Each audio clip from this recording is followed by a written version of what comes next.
A rodovia Presidente Dutra desapareceu quase completamente, numa extensão de 5 quilômetros. A quantidade de água foi tão grande que a terra desceu com força e arrastou tudo que estava pela frente. Ônibus, caminhões e carros que passavam naquele trecho simplesmente desapareceram. Os jornais noticiavam 500, 800, até 1.500 mortos. O número total de vítimas nunca foi divulgado. Quer contagem precisa. Estudos feitos na ocasião informam que foram 275 milímetros de chuva em apenas 3 horas e meia. Para se ter uma ideia do que foi isso, é quase o dobro das chuvas que atingiram a região serrana do Rio em 1/8 do tempo. Desconhece que ali é um caminho onde a água vai passar. Na introdução, infelizmente, foram apresentados desastres originados por precipitações. Pegamos um trecho da nossa história. Em 1967 até hoje, esses problemas perduram. O que deve ficar bastante claro é que a gestão hídrica tem a função de minimizar esses problemas. Praticamente se confunde com a civilização. Onde quer que haja agrupamentos humanos, a água desempenha um papel fundamental, seja para a sua sobrevivência ou seja para originar desastres que podem danificar tanto a humanidade quanto o ambiente. A maioria dos problemas práticos de hidrologia tem referência na bacia hidrográfica. A grande maioria ligados às precipitações e às suas consequências. A urbanização influencia nestas consequências. Vamos analisar estas imagens, onde partimos de uma cobertura natural até uma superfície praticamente impermeável. O que deve ficar claro é que à medida que a superfície vai se tornando impermeável, o escoamento superficial irá aumentar e a infiltração diminuir. Com o aumento do escoamento superficial, podemos ter problemas de enchentes, principalmente se o tempo para o seu escoamento até a foz for diminuindo, já que temos um aumento da sua velocidade. O papel hidrológico da bacia seria, ao receber esse volume concentrado no tempo, a chuva, tivesse um tempo maior para o seu escoamento ao longo da bacia, deixando-a através do estuário. Então é por isso que continuaremos os estudos das bacias hidrográficas. Observem aqui uma bacia hidrográfica. Ocorre a precipitação e temos aqui o estuário, o escoamento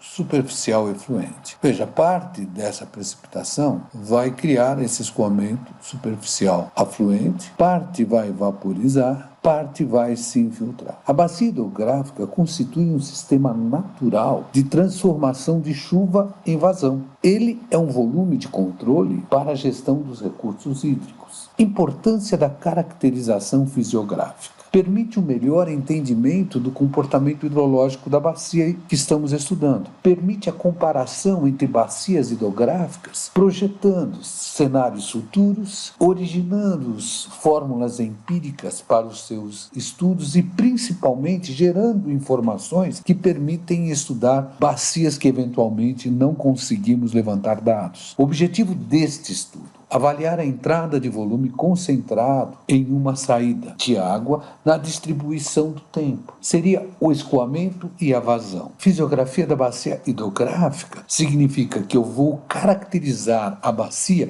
através da sua área de drenagem, ordem de rede de drenagem e da bacia, da densidade de drenagem, da forma, da compaxidade do relevo da bacia hidrográfica em questão. Esta caracterização hoje é bem mais fácil com os recursos da tecnologia. Porém, aqui estaremos abordando alguns conceitos que nos permitirão efetuar cálculos para análise da bacia em questão. Importante é pensar que eu posso recorrer a mapas, geralmente distribuídos pelo IBGE, e através desses mapas, com o auxílio do curvímetro, eu vou conseguir achar o perímetro da bacia, comprimento do leito principal, comprimento dos leitos efluentes, geratriz matriz da própria bacia. Já com o planímetro, eu vou conseguir determinar a área da bacia, ou seja, a área de drenagem. O que devemos fazer? Primeiro, eu vou localizar a bacia. Posso recorrer até o Google Earth. Então, localizei a bacia. Em seguida, nós vamos marcar o leito principal. Através do curvímetro, medimos o comprimento do leito principal e o comprimento axial da bacia em questão. Comprimento do leito principal, que vamos representar por LC, e o comprimento axial, que vamos representar por LX. Localizamos, a partir daí, os divisores de água e, através deles, nós vamos delimitar a bacia. Então, aqui nós temos a bacia delimitada e aqui nós temos, no nosso caso, o eixo tório. Através do planímetro, determinamos a área da bacia, ou seja, a área de drenagem. Medimos o perímetro da bacia e marcamos os afluentes do leito principal. Então, aqui nós estamos marcando os afluentes do leito principal. Através do curvímetro, medimos tanto o perímetro como todos os comprimentos desses leitos afluentes, que nós vamos representar, no caso, o comprimento total pela somatória de L. Portanto, o que deve ficar claro é que, para o estudo da bacia, nós vamos precisar ter a área da drenagem, o perímetro da bacia, o comprimento do leito principal, que vamos representar por LC, o comprimento total dos cursos d'água, que nós vamos chamar de somatória de L. Inclusive, nesse somatório de L, já nós vamos incluir o LC também, e o comprimento axial da bacia, o LX. Vamos iniciar determinando a área da bacia, ou área de drenagem. Na verdade, essa área é simplesmente a projeção horizontal entre os divisores de água. Muitas vezes eu posso obter isso através da tecnologia e também do nosso planímetro. Vamos praticar o que estudamos até esse ponto. Atividade 7. Uma bacia hidrográfica ocupa 7 quadrados de 2 centímetros de lado em uma carta topográfica. Considerando a escala de 1 para calcule a área da bacia hidrográfica. Está aqui a resposta. Atividade 8. Tem-se um mapa topográfico na escala de 1 para 30.000, com dimensões de 45 centímetros de comprimento por 27 centímetros de largura. Deseja-se fazer uma redução da escala a 1/3 da escala original. Em relação ao novo mapa, determine a escala, as dimensões reduzidas do mapa em centímetro e a área representada em quilômetro quadrado. Respostas também aqui. Atividade 9. Especifique a ordem da bacia hidrográfica ao lado. Uma bacia hidrográfica é o palco do ciclo hidrológico, sofrendo suas consequências, onde a foz é a região mais baixa da mesma. É onde eu botei o problema, eventualmente, de enchente. Pessoal, qualquer dúvida em relação à resolução destas atividades, entre em contato com raimundo.ignacio@escoladavida.eng.br, mas é fundamental que vocês tentem resolver. Vamos só recordar uma coisinha. Lembre que a ordem da bacia, na verdade, é igual à ordem do rio na foz da bacia. Olha aqui, eu tenho 1 e 1 dá 2, 2 com 1, 2, 1 e 1, 2, 2 e 2, 3, 3 e 1, 3, 3, 1 e 1, 2, 1 e 1, 2, 2 e 2, 3, 3 e 3, 4. Então, nesse caso, a minha bacia seria de ordem 4. Vamos iniciar com o conceito de densidade de drenagem. Na verdade, essa densidade de drenagem vai me indicar a qualidade de drenagem que eu vou ter na bacia. Se eu vou ter uma drenagem pobre ou se eu vou ter uma drenagem excelente. Claro que para evitar enchentes é fundamental que eu tenha uma drenagem excelente. A densidade de drenagem é definida como sendo a somatória dos comprimentos dos cursos d'água dividido pela área da bacia. E a classificação dessa bacia em relação à densidade de drenagem é assim feita. Se a densidade for menor a 0,5 km por quilômetro quadrado, é uma drenagem pobre. Se a densidade de drenagem estiver compreendida entre 0,5 igual, maior ou igual, e menor do que 1,5 km por quilômetro quadrado, é drenagem regular. Se ela for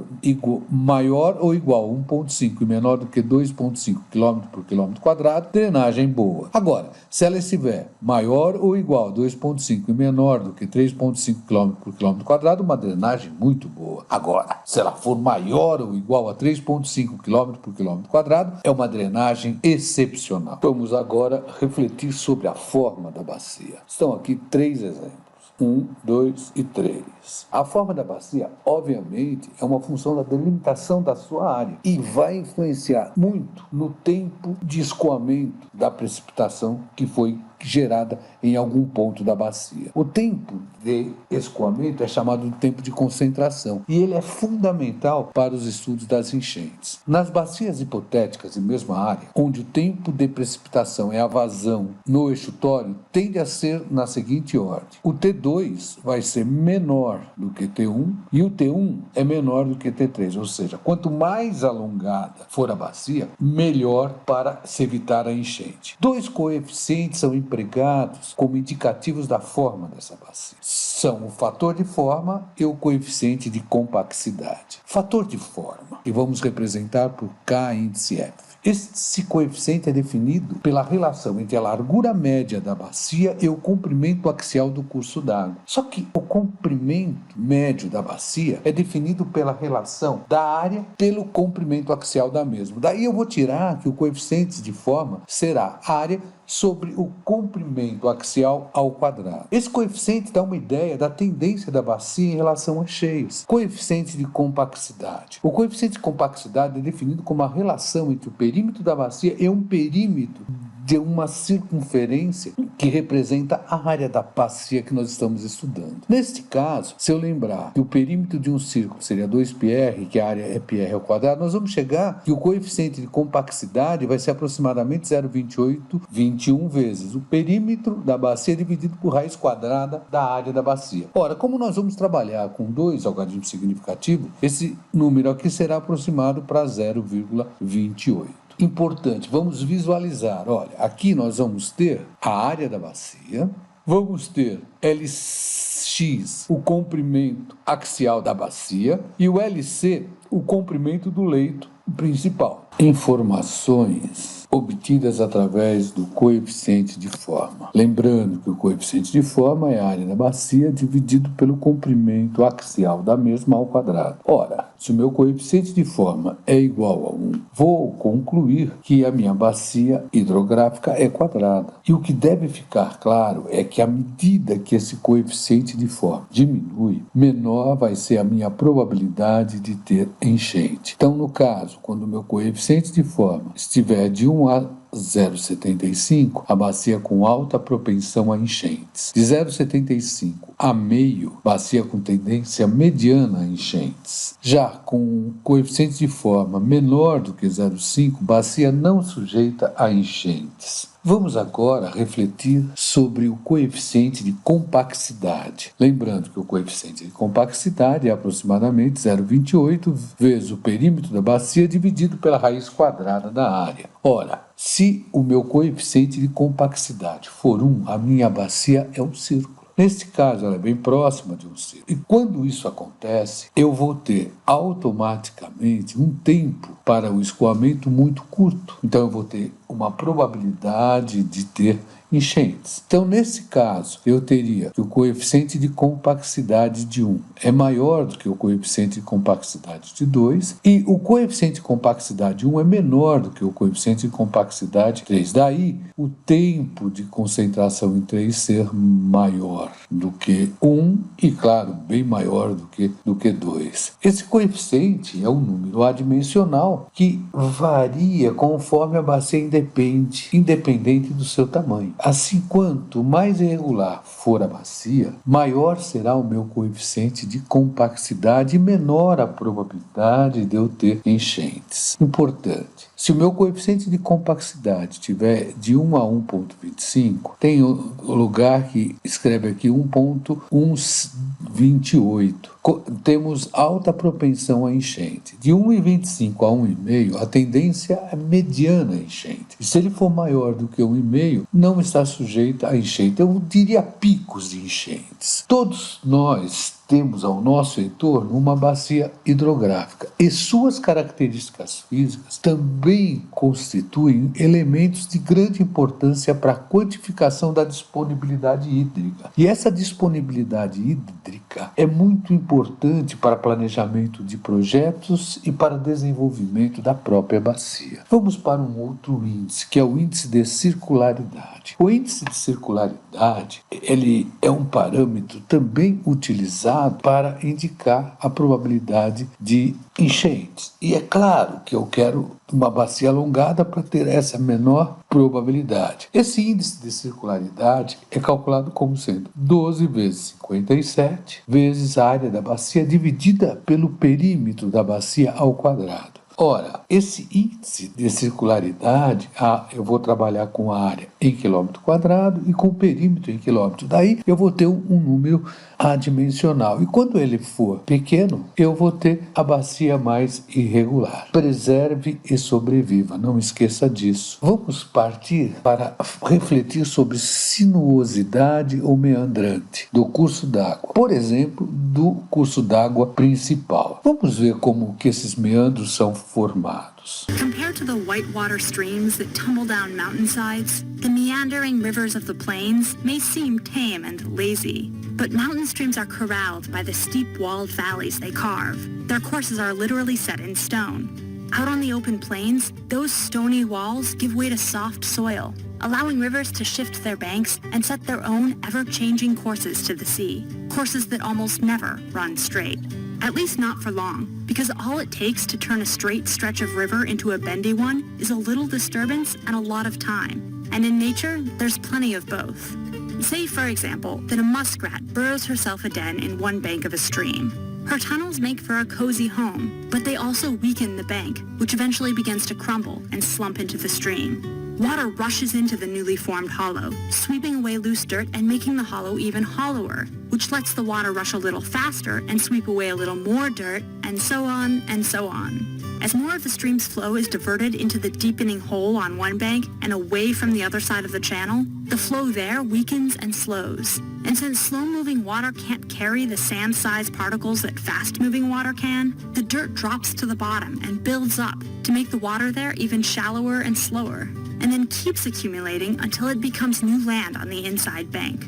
Meanwhile, the fast-moving water near the outside bank sweeps out of the curve with enough momentum to carry it across the channel and slam it into the other side, where it starts to carve another curve, and then another, and then another, and then another. The wider the stream, the longer it takes the slingshotting current to reach the other side, and the greater the downstream distance to the next curve.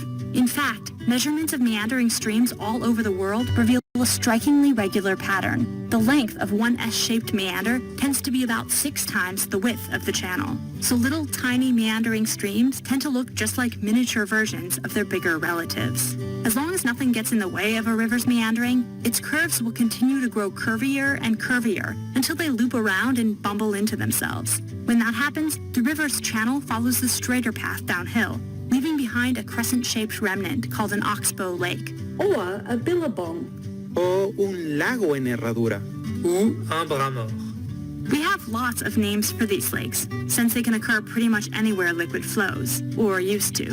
Which brings up an interesting question. What do the Martians call them?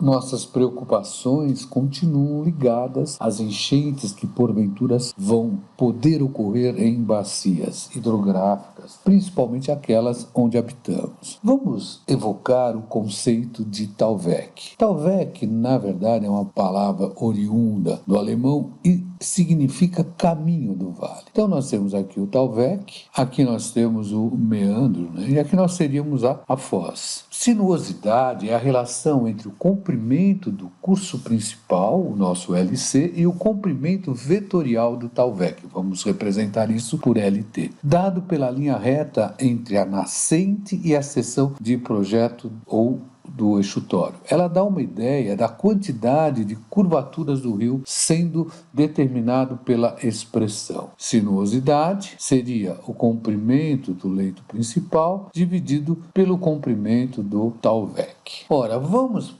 agora pensar no índice de sinuosidade. Esse índice é um fator controlador da velocidade superficial e ela é muito importante para o estudo de enchentes. Por quê? Quanto maior for a minha velocidade superficial, maior probabilidade de eu ter enchentes. Esse índice de sinuosidade é calculado em porcentagem e ele é igual a 100 vezes o comprimento do leito principal menos o comprimento do Thalweg dividido pelo comprimento do Thalweg. Vamos pegar as classes de sinuosidade que foi estabelecida em 1970. Nós teríamos, na primeira situação, se esse índice de sinuosidade for menor do que 20%, muito reto. Se ele tiver compreendido entre 20% a 29,9%, ele é divagante. Se ele tiver entre 40% a 49,9%, ele é sinuoso. E se ele for igual a 50%, ele é muito sinuoso. Vamos pegar um exemplo. Classifique em relação à sinuosidade. Então, nós temos aqui um trecho de uma bacia hidrográfica, nós temos um comprimento do leito principal igual a 42 km e o comprimento do Thalweg 28 km. Vou calcular o índice de sinuosidade e vou obter 50%. Ora, então eu estou com uma bacia hidrográfica com um leito muito sinuoso. O tipo de relevo influencia na velocidade do escoamento. Isso deve ficar bastante claro e deve ser uma das preocupações dos nossos estudos. Se quiser recordar alguns conceitos ligados ao relevo, eu aconselho a visitar o canal no YouTube, o vídeo aqui relacionado. Vale a pena vocês olharem, porque dá para recordar bastante conceitos ligados ao relevo. Relevo de uma bacia. Puxa, vamos pensar agora em declividade desse relevo. Se eu tenho uma declividade de 0 a 3%, o relevo é considerado plano. Se eu tenho uma declividade de 3 a 8%, o relevo é suavemente ondulado. Se é de 8 a 20%, o relevo é ondulado. Se é de 20% a 45%, o relevo é fortemente ondulado. Se for de 45% a 75%, o relevo é montanhoso. E se for maior do que 75%, o relevo é fortemente montanhoso. As características do relevo da bacia têm influência direta sobre o escoamento superficial, principalmente na velocidade do escoamento e na maior ou menor tendência ao armazenamento d'água na superfície ou depressões do solo. Entretanto, o relevo também influencia a evaporação, a precipitação e a temperatura, já que todas são funções da altitude, dentre outras variáveis. É por isso que estudamos o gradiente dos canais. Sim, segundo Orton, 1945, a declividade do canal é que nos dá a ideia do potencial de energia que nós temos. Vamos pegar um exemplo. Nós temos uma bacia, nessa bacia eu tenho um comprimento de leito principal de 3 km e a minha foz está numa altitude de 0 metro e a minha nascente a 400 metros. O gradiente é definido como sendo a cota da nascente menos a cota da foz dividido pelo comprimento do leito principal vezes 100%. Eu vou obter isso em porcentagem. Então, no nosso exemplo, eu teria o gradiente igual a 400 menos 0 dividido por 3.000 vezes 100, o que vai nos dar 13,3%. Ora, 13,3% eu estou aqui, relevo ondulado. Vamos avaliar o que aprendemos. Lembre, quando eu quero condicionar meu corpo, eu vou lá e faço ginástica. Se eu quero ampliar a minha inteligência, eu devo começar a ler e praticar bastante. Por quê? Porque assim eu vou exercitar o meu cérebro e com isso eu vou ampliar a minha inteligência. Vamos pegar um que eu resolvo. Uma certa bacia hidrográfica tem uma área de 7.620 km², um perímetro de 462 quilômetros e um comprimento axial de 282 quilômetros, sendo que a sua nascente está a 1.620 metros e a sua foz a 0 metros. Isso seriam as cotas. Classifique o relevo e calcule o coeficiente de compacidade de forma interpretando os seus resultados. Sabendo que a somatória dos cursos d'água nessa bacia é igual a 468 quilômetros, calcule também a densidade da drenagem e interprete o seu resultado. Vamos calcular também o índice de circularidade. Então vamos lá. O gradiente, cota da nascente menos cota da foz sobre o comprimento do leito principal vezes 100. Eu vou ficar com 1.620 menos 0 sobre 282.000 vezes 100. Isso vai me dar 0,575%. Ora, nessa situação, eu vou ter um relevo considerado plano. Já o coeficiente de complexidade, 0,28 vezes o perímetro sobre a raiz quadrada da área, 0,28 vezes 462, que é o perímetro, dividido pela raiz quadrada de 7.620, que seria a nossa área. Isso vai nos dar um coeficiente de complexidade igual aproximadamente a 1,482. Ora, trata-se de uma bacia mista com problema médio em relação às enchentes. Isso tudo eu estou consultando a tabela que foi fornecida. Já o coeficiente de forma, que seria a área sobre o comprimento axial ao quadrado, vai ficar 7.620 dividido por 282 ao quadrado. Isso vai nos dar um coeficiente de forma na ordem 0,096. Uma bacia alongada, já que ele é menor, né?